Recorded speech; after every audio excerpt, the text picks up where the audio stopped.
el agua es de quien la paga. Las demandas sociales en la distribución y acceso al agua para uso doméstico en Cajeme, en un contexto de modernización centralista 1960-1967.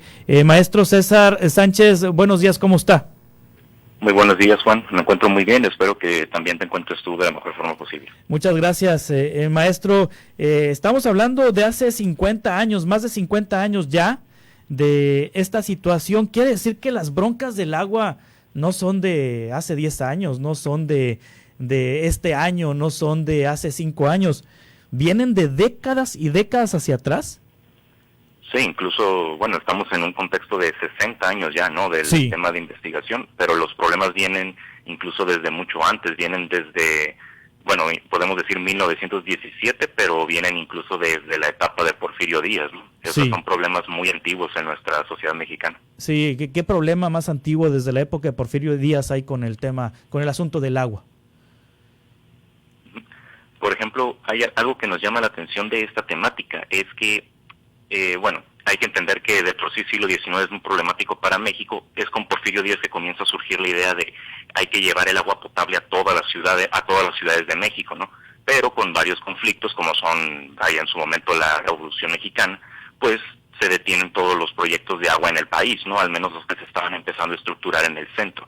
Una vez que surge la Constitución de 1917 y surge el artículo 27 constitucional, es cuando surge el gobierno federal dice, ¿sabes qué? Yo voy a ser el máximo administrador de los recursos naturales en México. Entonces, ¿eso qué significó? Que los municipios en todo el país, digas en este caso, si quieres hablar de Hermosillo, si quieres hablar como tal de Obregón, perdieron Cajeme, toda su capacidad de gestionar el agua local. Todo proyecto que debían instalar había que hacerlo con el gobierno federal de manera directa, lo cual podía tener muchos problemas de presupuestos, de que realmente te aceptaran el proyecto como tal. ¿Cuál era el verdadero problema? Pues simplemente imagínate, tienes que pagar todo el total de las obras para un municipio, pero a lo mejor, por decirte algo, los vecinos de la mayoría del estado de Chihuahua o de un municipio específico como dígase Hermosillo, dígase Nogales, por ejemplo, quizás logren pagar sus montos totales antes que yo. Entonces, hasta que yo no logre pagar ese total de monto, pues voy a seguir teniendo el retraso de agua sin importar cuánto tiempo pase. Sí, ¿y por qué escogió este tema para investigar? Es decir, ¿por qué Cajeme, por qué la década de los años 60 y por qué la problemática del agua? Me llamaba mucho la atención, a mí mismo me llama la atención haber elegido el tema, ¿no? Originalmente pensaba hablar de la industrialización del río Yaqui, porque la década de los 60 es cuando comienzas a llegar, bueno, no solo surge el parque industrial como tal, sino es una época de mucha bonanza para el Valle del Yaqui. Desde el sexenio de López Mateos comienza a haber mucho apoyo hacia la agricultura en el Valle del Yaqui. Esto para poder transformarlo en lo que llamamos una agrociudad, ¿no? Una ciudad con una eminente influencia agrícola y una dinámica empresarial muy importante. Pero lo que comienza a surgir, es decir, ¿por qué estudiar el agua como tal? Me empiezo a dar cuenta de que mientras se anunciaban muchos créditos para el Valle del Yaqui, incluyendo el Valle del Mayo, incluyendo el Valle del Fuerte, me empezaba a llamar la atención que de a poco, entre las pequeñas notas del estilo de hacer periódico de los 60, comienzan a aparecer quejas de vecinos, tanto del centro de Ciudad Obregón, como de ya digamos Pueblo Yaqui, Cocorico, Esperanza, diciendo que les falta el agua de uso doméstico. Y eso me llama mucho la atención, me empezó a llamar la atención que cómo es posible de repente ves una nota de que se aprueban 30 millones de dólares o 100 millones de pesos, nada más para el Valle del Yaqui. Pero te das cuenta que de esos millones, la sociedad como tal no va a haber una remuneración de ninguna manera, dígase en obras para alcantarillado, para el agua de uso doméstico, para la electricidad, para propiamente el pavimento, nada de eso. Entonces me empezó a llamar la atención, ¿qué pasa ahí? ¿Por qué se anuncian tantos millones, pero es solamente para garantizar, digamos, flujo económico? Y cuanto más uno empieza a avanzar en la búsqueda de información, se da cuenta de una cosita, ¿no?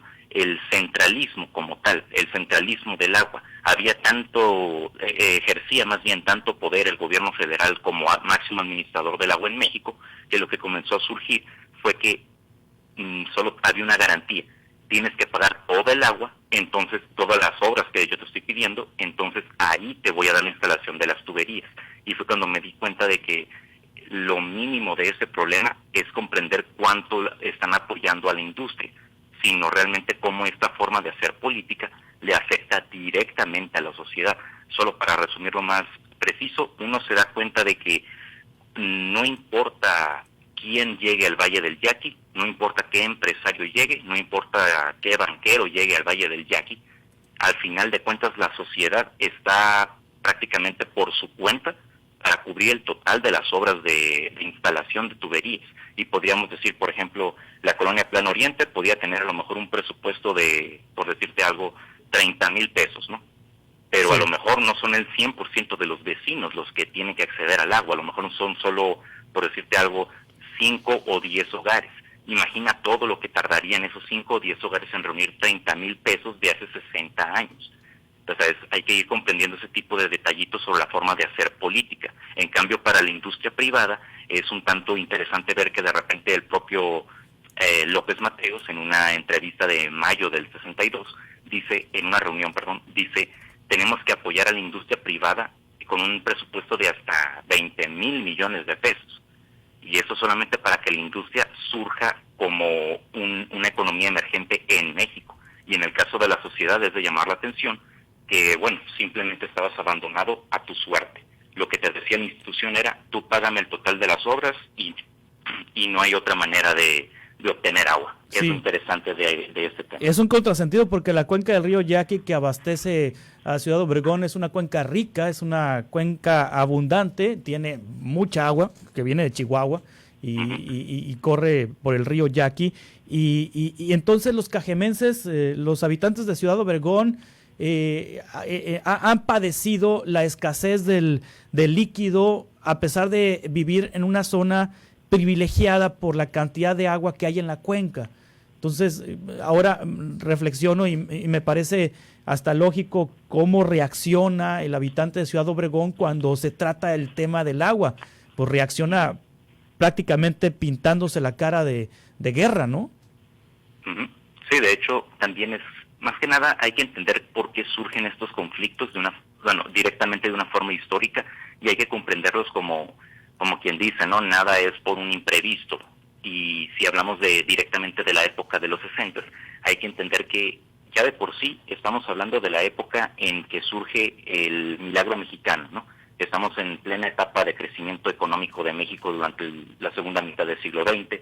Estamos en lo que el historiador Eric Hobsbawm llama la edad de oro del capitalismo, que consiste en una explotación masiva de recursos naturales, dígase agua, dígase madera, los minerales, etcétera.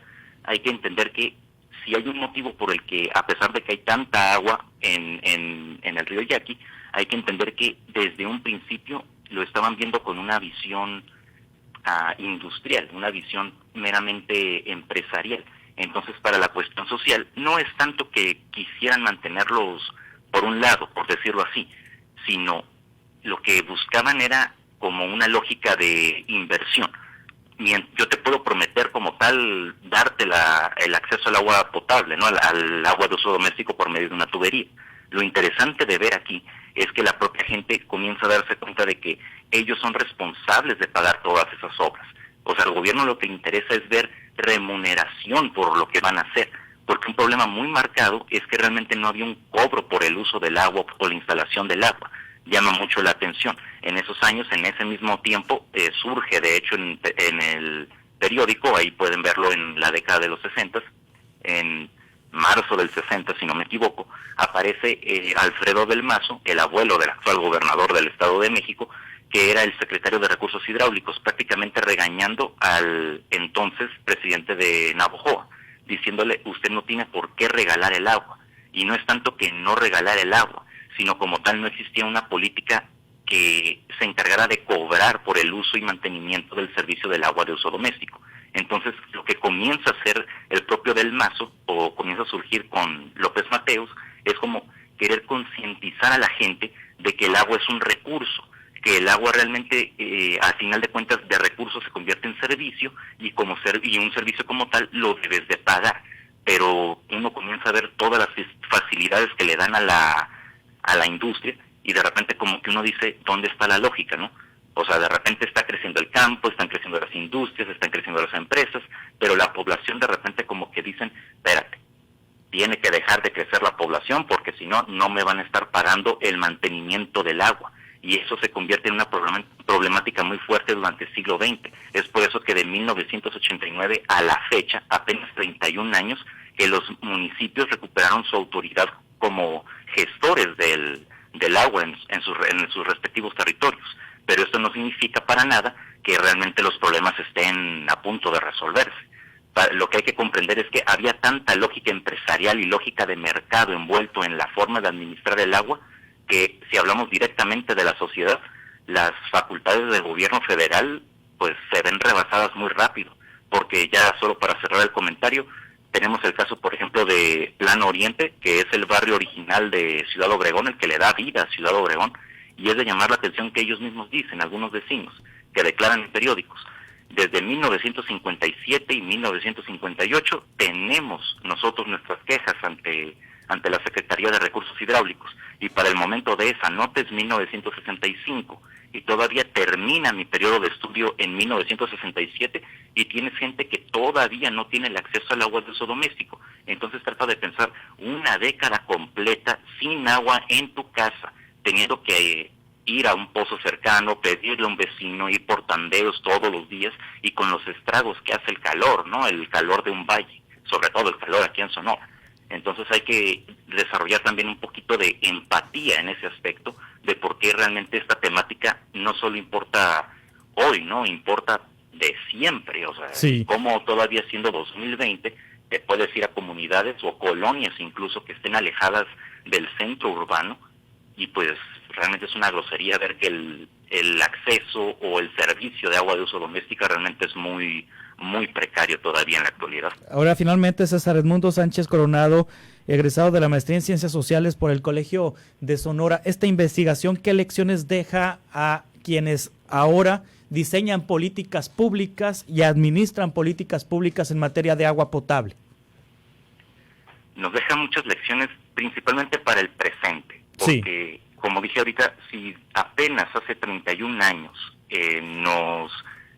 los municipios recuperan su capacidad de gestionar el agua en sus territorios, es de llamar mucho la atención, pues no se trata como tal de que es que no quieran hacer las cosas bien, ¿no? Sino entender que dentro de todo es un cúmulo de consecuencias, voy a decir, que muy rápido van rebasando la propia capacidad del municipio, del estado y por supuesto de la federación, por los propios lineamientos directamente del poder central.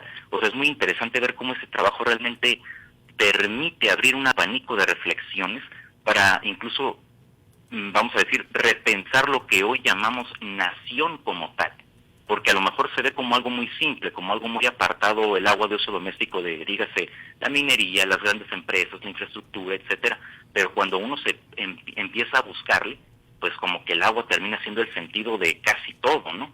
Entonces, quizás es una forma, hasta personalmente muy ególatra de englobarlo, pues francamente este tipo de temas, o sea, no solo la investigación, sino los temas de agua como tal, de distribución y acceso de agua, realmente permiten abrir un abanico de reflexiones muy interesante para repensar de nuevo la construcción de lo que llamamos nación, ¿no? Y comprender un antecedente también de las carencias y defectos que sigue resintiendo la sociedad mexicana aún en 2020.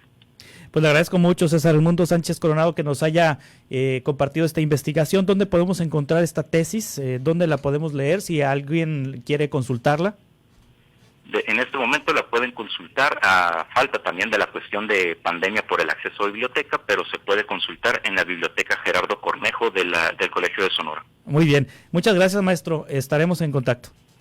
Muchas gracias, Juan, que tengas muy buen día. Hasta pronto. Es el maestro César Edmundo Sánchez Coronado en el espacio del Colegio de Sonora, platicándonos sobre este tema del agua potable en Cajeme de los años 60, en los años 60.